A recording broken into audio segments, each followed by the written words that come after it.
Para esse vídeo, eu convido-os a ter muita descrição e certa soltura às crenças pré-estabelecidas que estão implantadas aí em você. Senão vai acontecer como os debates políticos, quando você se posiciona com certas verdades sobre um lado da política, você logo é incriminado, acusado de ser apologista de outro lado. Você não consegue ser neutro nem quando a coisa é óbvia. Mas vamos lá. Primeiro vamos pegar alguns termos que a gente usa e vejam, isso aqui é importante, gente, porque isso aqui é a vida de vocês e a minha própria, que está sendo retratada aqui, reportada. Só isso. Nós estamos noticiando. Agora, se é fofoca ou mentira, vai depender de quem assimila. Temos um termo chamado, no esoterismo, de samsara, mas no âmbito oriental. Samsara, etimologicamente, significa erro. Nenhuma outra coisa. É erro. É uma volta repetitiva. Na tradução, muitas vezes dá como errante, quando se passa para o português. O que está errado no samsara? Justamente é porque ele não sai do lugar. E o que é o samsara? É o próprio universo. Como assim? O universo material. Não querendo seguir o vício linguístico de muitos aí, e de crenças de que a matéria é ruim e a não matéria é boa. No aspecto da consciência não existe bom e mal. Só que há o aspecto do excesso. Qualquer lado será fanatismo. Se você se desapega totalmente da experiência material, você é um fanático espiritual. E ao contrário, vice-versa, você é um fanático material. Então, desapegue da dualidade. Porque a dualidade está sendo um problema. Não deveria ser. Era para ser experiência. E experiência é pegar a luz e colocar fora para que você observe tudo que foi criado. O problema de tudo que existe, o mundo, e o mundo, vejam, é o próprio universo, é aquilo que se mostra, é aquilo que exige identificação. O que está errado no mundo? Perceba, imagina que eu sou um diretor, ok, de uma penitenciária. E essa penitenciária, eu acomodo ela de uma forma em que você não se sinta incomodado em estar sob a minha regência. Eu lhe coloco ali, eu estou lhe punindo por algo que talvez não tenha provas, mas eu suponho, como uma boa ciência, eu presumo que você tem culpa. Ou seja, a sociedade toda ela é errante. E você fez um pequeno erro, então você paga pela toda a sociedade. Como eu não consigo colocar toda a sociedade dentro do meu cárcere. Aí você está ali e o que eu faço? Para seguir, vamos dizer, um protocolo em que tenha humanismo dentro disso e que você se sinta bem e a sociedade se sinta confortável, caso vá parar no mesmo buraco. Eu coloco sensações primeiro em você. Eu faço um tratamento médico em que eu coloco em você receptores de sensações. Vamos dizer, os 5 sentidos conhecidos. Descarto alguns. E se eu sou cientista, eu tiro as sensações de contemplação e de paz interior como lixo genético. Aí, com o meu conhecimento que eu tenho e o conhecimento que tem as bases científicas, nós já sabemos que é fácil controlar você. Como?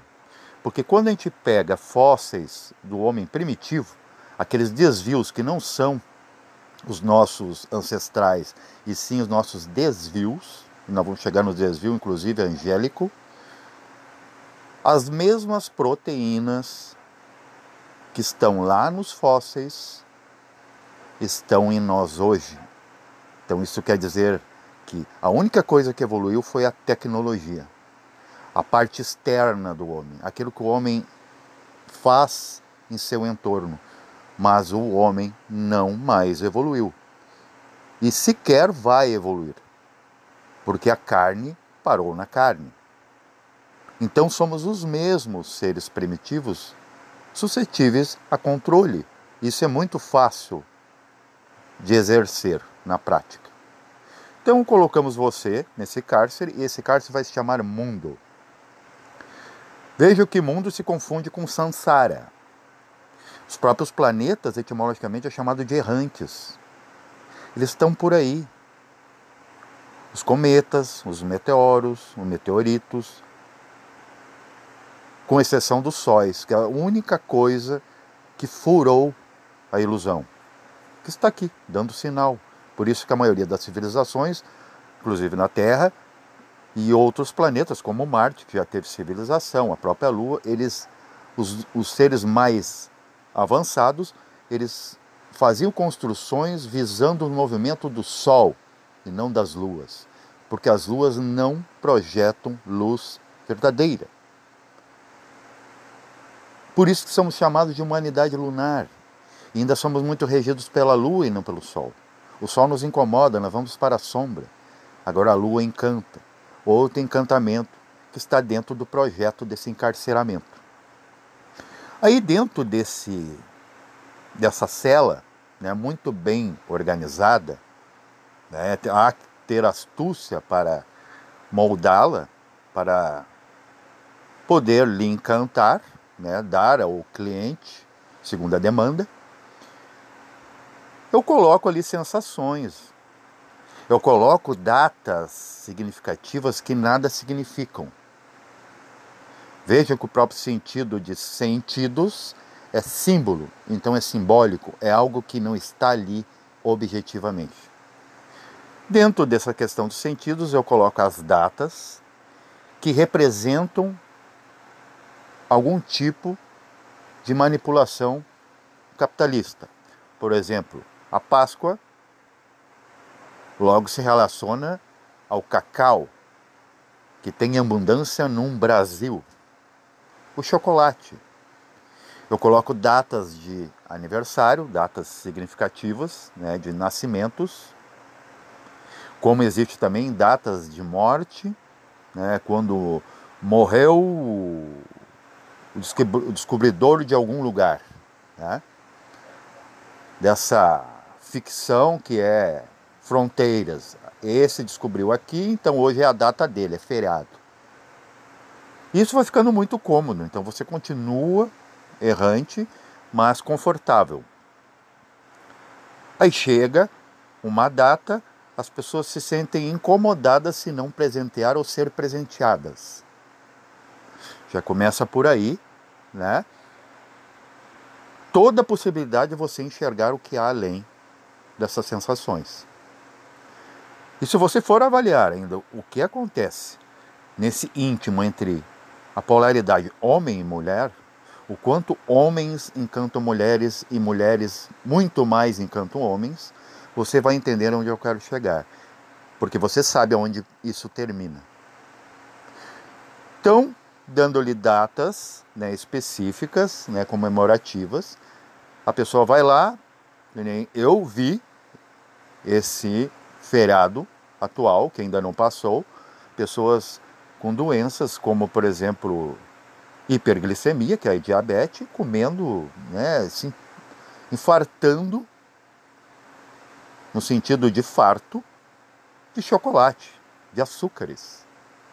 Pessoas que não podem ingerir bebidas alcoólicas bebendo a fuzel, podemos dizer assim no popular.